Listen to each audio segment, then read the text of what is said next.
Hey guys, in this video, we're going to go over how to activate your RBC Bank debit card on a line, and this is the official manual. And what actually happens is your RBC Bank Visa debit card, usually it'll arrive in your mail approximately 7 to 14 business days after you open your account. And then your PIN for your debit card, actually it's also mailed to you, but it's mailed separately. This is for security reasons. And you just follow the instructions with your card to activate it. And let's get over that. So you go log in online to your banking account. You navigate to the services section and you select the manage debit card feature.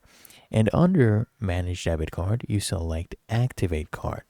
Okay, and you basically ensure that your new card number is selected. You just follow the prompts and you update your PIN and you verify your linked account.